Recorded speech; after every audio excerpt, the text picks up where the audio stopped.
I'm Amy Harrington. I'm conducting an interview with Julia Louis-Dreyfus on behalf of the Archive of American Television on May 16th, 2013 in Santa Monica, California. Woohoo! Yay! So when and where were you born? I was born in New York City, New York, at New York Hospital on January 13th, 1961. And I lived there until I was about 7 years old, and then I moved to Sri Lanka, where I lived for a year, or a little less than a year. And then once I was done living in Sri Lanka, we moved back to the States, but to Washington, D.C., where I spent the rest of my childhood. I did go back and forth between D.C. and New York because my dad and my stepmom and my other two sisters were in New York, so I did go to visit them occasionally. But I was raised primarily in Washington, D.C. at that point. So what was your father and mother, what were your father and mother's names, and what did they do for a living? My mother's name is Judith Bowles, and my stepfather's name is Dr. Lawrence Thompson Bowles. And my stepfather worked at the time when I was younger for an organization called Project Hope, which is why we lived abroad. And Project Hope was a medical ship, a teaching medical ship, and they went to, the organization went to third world countries and taught doctors how to be good doctors, et cetera, et cetera. And so that was what my dad did. I call him my dad. I call all of my parents either dad or mom. And my mother didn't work as we were growing up, other than to raise me and my two bratty sisters. And then my biological dad, William Louis-Dreyfus, was first a lawyer, and then took over running the Louis-Dreyfus Corporation, which was a commodities firm, essentially, and did that for many years. And my stepmother, Phyllis Louis-Dreyfus, was a teacher on and off, but also primarily raised my other two bratty sisters. What were your interests growing up? Since this is all about performing, I always wanted to be an actress. That was what I was so keenly interested in doing. From a really, really young age, I was interested in putting on shows and getting dressed up and being characters and imagining myself in shows. I did that all the time. I put on great shows for myself. You should have seen those shows. Those were incredible shows. At least they felt like they went really well. In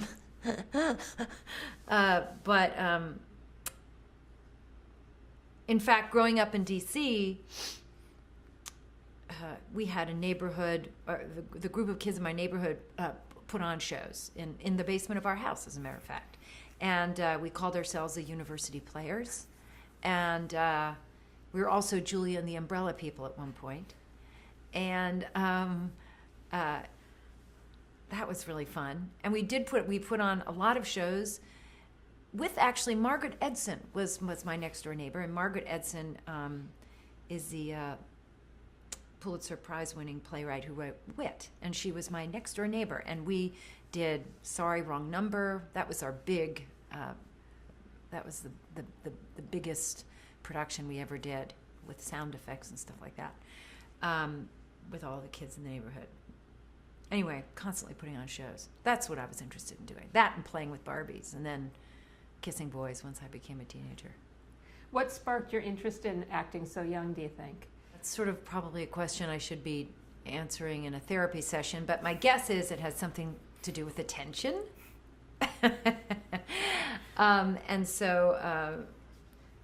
And being loved and all of that stuff. But I can just say that, just as far as a feeling goes, it's the only, nothing feels better than entertaining. I love to do that, and I love to make people laugh, and I love to think about creating a character, and I love to think about what makes a person tick, and I like to observe people, but there's really nothing like, getting people to laugh, really. Where did you go to high school? I went to high school in Bethesda, Maryland, at an all-girls school called Holton Arms, and I was there from 3rd through 12th grade, long time. But I made some very lasting friendships that I have to this day, which is great. And I think I think I had a great advantage going to an all-girls school. There's something very freeing about that, certainly at that time, for sure.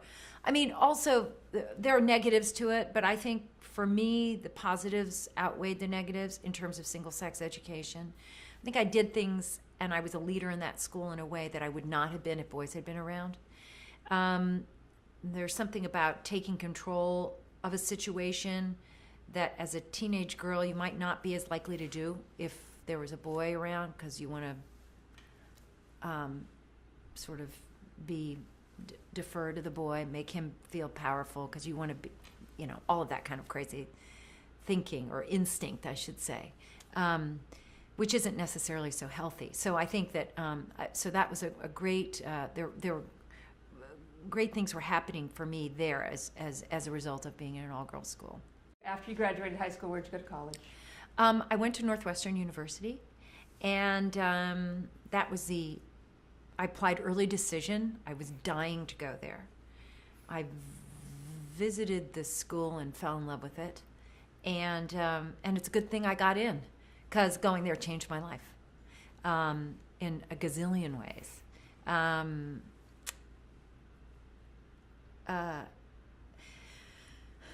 When I first got there, my freshman year, there's a show that is a grand tradition at Northwestern called the WAMU Show. And so the WAMU Show is a musical review that's very dense and has dancing and music and a through line of a story, and they put it on every year. And it's very, very respected on campus. And I guess in the early 70s, maybe, a show was sort of evolved that sort of came up as a kind of a parody of that, the WAMU Show. The WAMU Show is fairly straight-laced, and very sort of musical, that thing, which, by the way, has its place, God knows. I've done that thing a lot in my life. But the Meow Show sort of came up as a parody of that. So, and it was a very cool, incredibly hip show. And when I was a freshman, I auditioned for it, and I got in. And I remember an actor friend of mine, Rod McLaughlin, who's a really fine actor working today, and he was a sophomore and I was a freshman, and he said, "You have no idea, this is gonna change our lives." He said something like that. And you know what? It did. Maybe not in the way that I realized, but I did have a sense like, oh, I'm on the precipice of something. And I was, because I met all of these people who opened up a world to me of doing improv, sketch comedy, being kind of ironic and sarcastic. I mean, I had done that before, believe me, I did a lot of that in high school too, but I mean, I had that sort of attitude, but to make it part of a real show was thrilling. And the guys in the show were, well, one guy in particular, Paul Barras, who was actually my now husband's writing partner and best friend and roommate, and they started the Practical Theater Company together. So this is how things sort of evolved. So then, so I did a show with the Practical Theater Company between my sophomore and junior year, and as well as doing shows at Northwestern.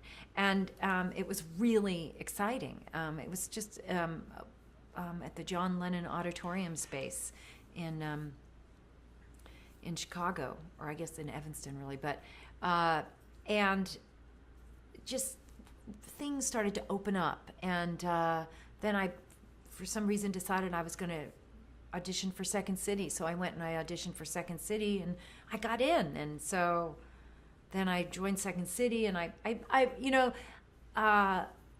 that was interesting because I was in the touring company. I didn't make the main stage or anything like that, but and that was actually kind of hard being in the touring company. But again, it was just more experience. And then between my junior and senior year of college, I was doing a show with the Practical Theater Company called the Practical Theater Company's Golden 50th Anniversary Jubilee, which was hilarious because it had only been in existence for 3 years. And unbeknownst to us, the producers of Saturday Night Live were in the audience. And after the show, they came backstage and they offered us all jobs on Saturday Night Live in New York. And first of all, you need to understand that I grew up watching SNL, so back when it was Chevy and Gilda and Jane Curtin and Dan Aykroyd and all those, Bill Murray and all those great guys. So, and I was their fan base. I was their demographic.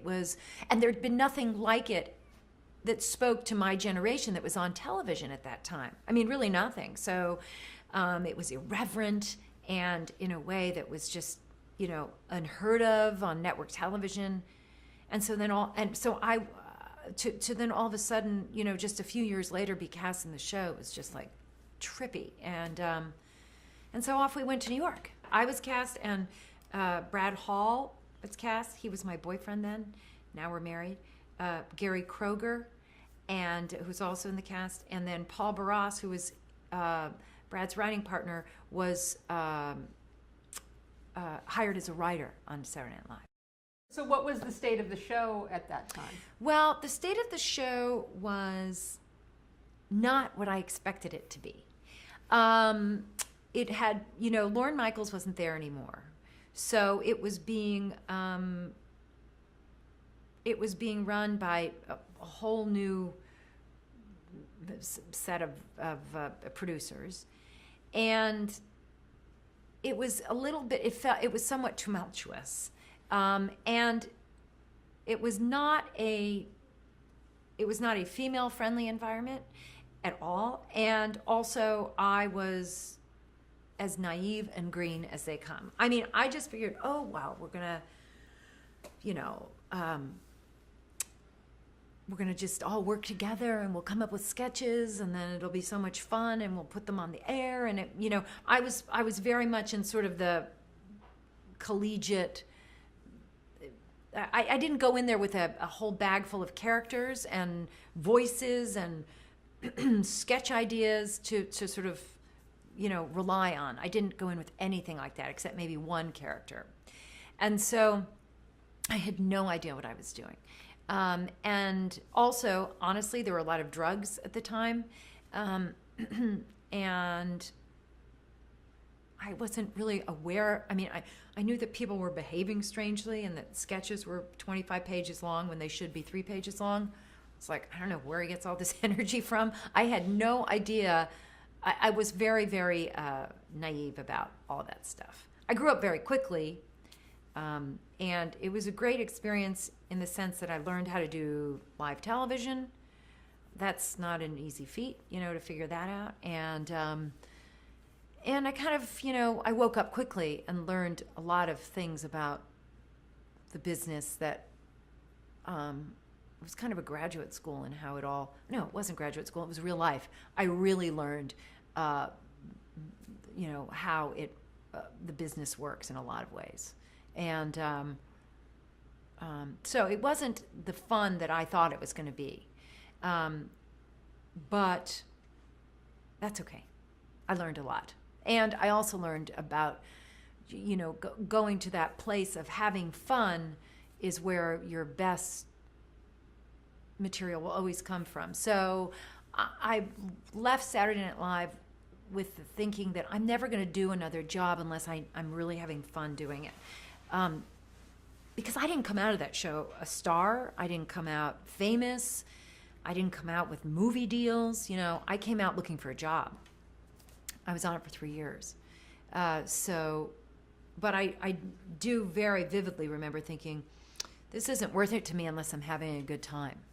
And that has been something that I've applied to jobs as in my career. Did you ever feel like you fit in at Saturday Night Live? Did you ever kind of hit a groove finally? No, I never really hit a groove. Mary Gross and I became very good friends during the course of our stay there, and so yes, I mean, I hit a groove with her and Tim Kazurinsky. There are people with whom I became friendly, and we did material together. But I never found my way there in a way that I didn't find my way, and that's okay. But that is in fact what happened. And Larry David was there. I met Larry David. He was there my 3rd year. Describe the feeling of going on live TV for the first time. The feeling of going on live TV for the first time was absolutely terrifying. I had no idea but exciting. I had no idea about how to behave in front of a camera. It's really different than being on stage. But the thing is that when you're doing a show like Saturday Night Live, you are on stage because there's an audience there, and you're pausing for their laughs or holding for their laughs. There is in fact a proscenium stage that is where the host makes the monologue and so on. But so what I didn't understand was how to marry those two things. And I just remember I pushed harder than I should have. And I think I was pretty terrible. Although I think maybe the first thing I did was a sketch that Chevy Chase, he came back for the opening episode that season for like a guest appearance in a sketch, and he did the shark thing. And I think I was in that sketch. And that was surreal, of course, because he was, one of my many heroes from the show. But I think he was just there via satellite or something. I can't really remember. But anyway, I was, even that first, I do remember, I have a very bad memory for when things go well, but I have a very good memory for those horrible times when they don't. And I know that I screwed up my performance that I gave that night, because I was pushing, thinking if I wasn't, to just make it bigger if the laugh wasn't coming, which is a mistake. Do you have a favorite memory from being on the show in general, behind the scenes? Yeah, I had two great time, or three maybe actually. It was really, really fun to meet guest hosts, and sometimes they were just so remarkable. Stevie Wonder was a guest host when I was there. Oh my God, what a great guy. Exactly like he is. Happy, this thing. And it was real. And that was so nice. He was a man who was filled with a lot of joy. And oh my God, and Stevie Wonder at that time too, remember, Songs in the Key of Life and all of these amazing albums. He was just putting them out one after the other after the other. So then to meet him, was just, and not to have your ideal of him sort of dashed in some way because he was mean or whatever. He wasn't. He was just delightful. That was exciting to meet him. Michael Palin I got to meet. He hosted. I was in love with him. Totally in love. I had the hugest crush on him. In fact, I have pictures that I took of that time. I took pictures behind the scenes. I took very few pictures then, but I took tons of pictures. I have all these pictures of Michael Palin in my photo album. God, I thought he was so cute. And George McGovern hosted. And George McGovern could not have been, I don't remember if the show was any good, but he was such an earnest, noble man. And I remember being very enamored of him, and I have so much respect for him as a politician, and then to meet him and to find out that he was, in fact, exactly what I thought he was, which was a good human being, and that was nice. Yeah, those are my three. I remember those hosts very vividly.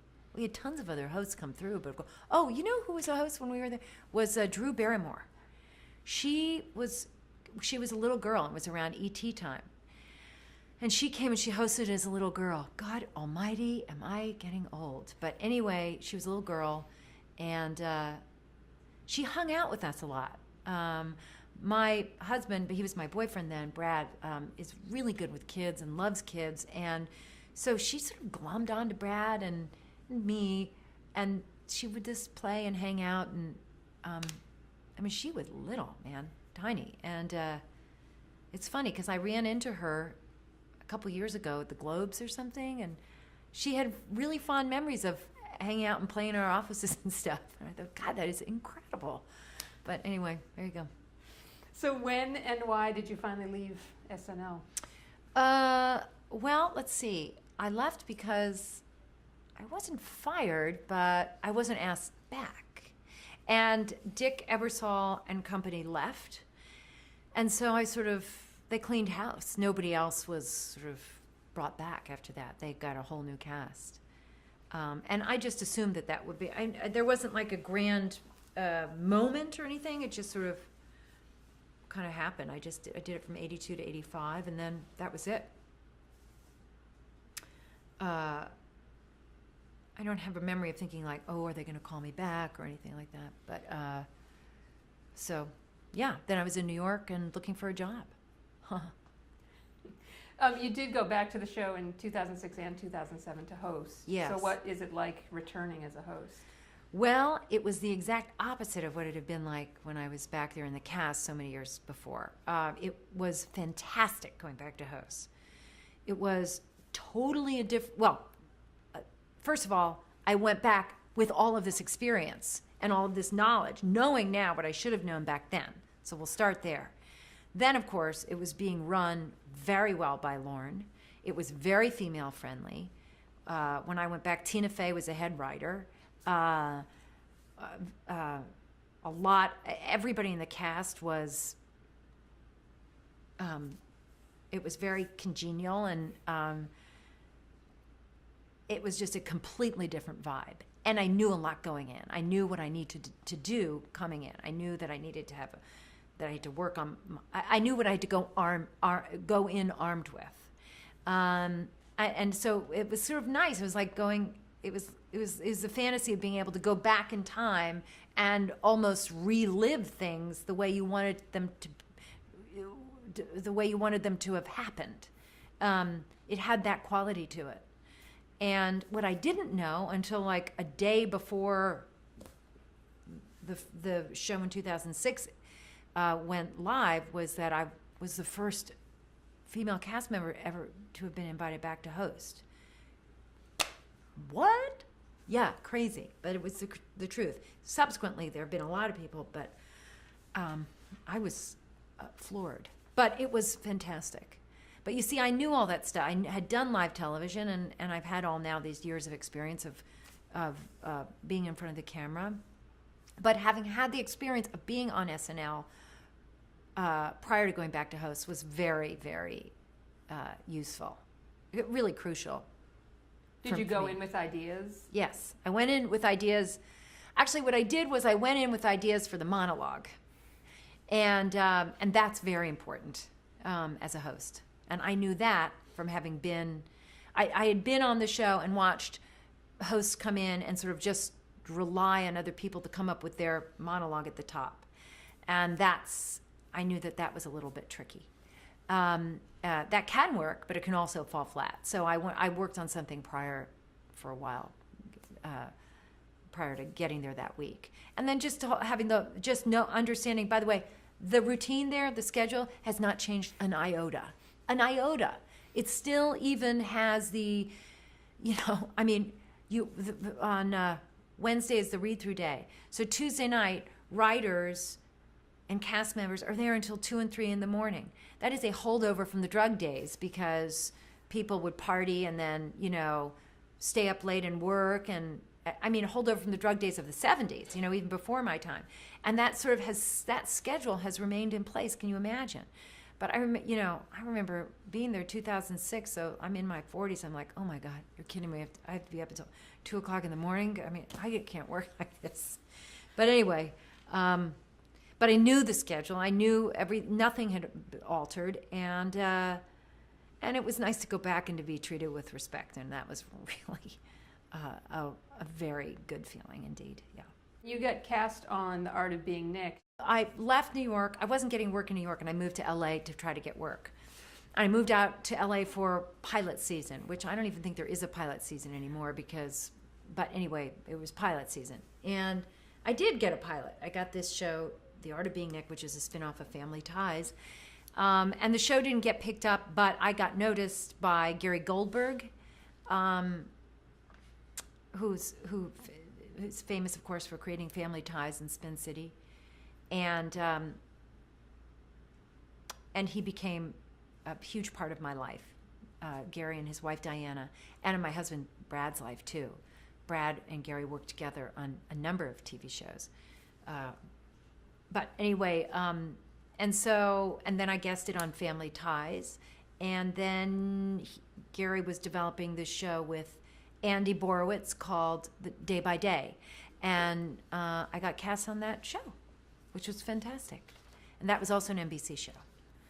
I did a lot of NBC work for many, many years, coincidentally, but it was nice because Gary knew me from the pilot that I had done, and NBC knew me, so I didn't have to go to network, which was great, because going to network is just horrible.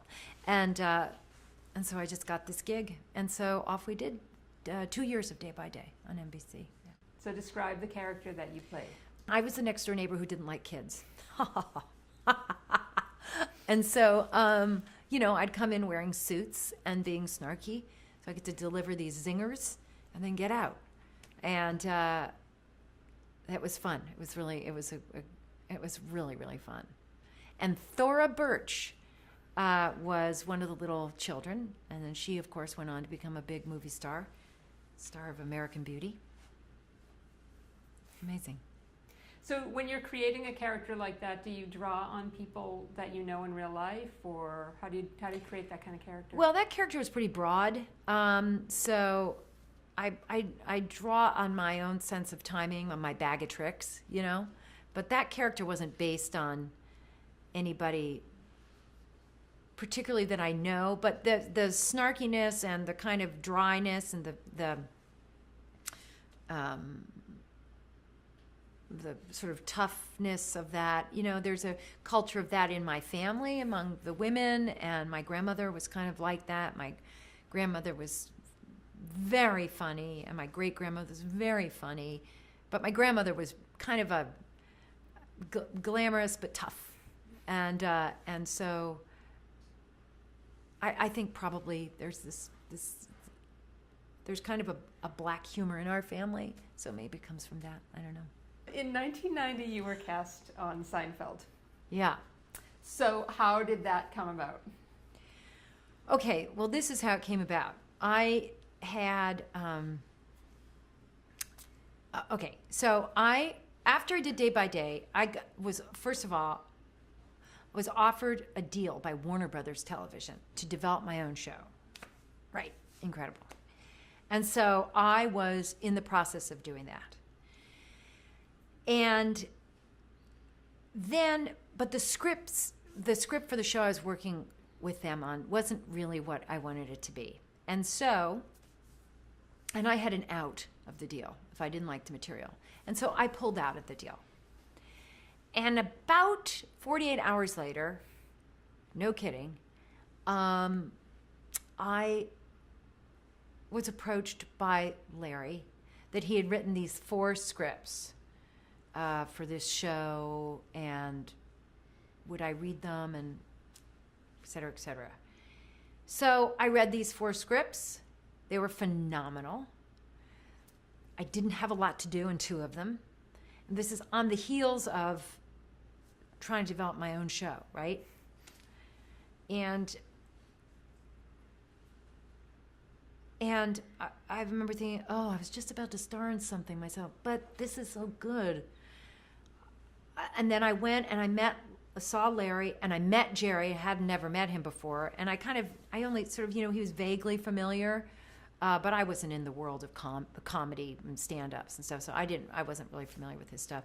But I liked him very much when we met each other, and we read a scene together with Tom Sharonis, who was our director at the time, and it felt very comfortable. It was unlike anything that was on network television at the time. There was nothing like the tone, the voice of this show. It didn't resemble a sitcom. And so we made a deal.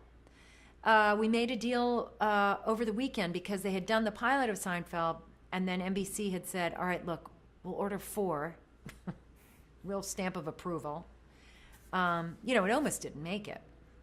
It's because it came through late night programming at NBC that it had the shot that it did.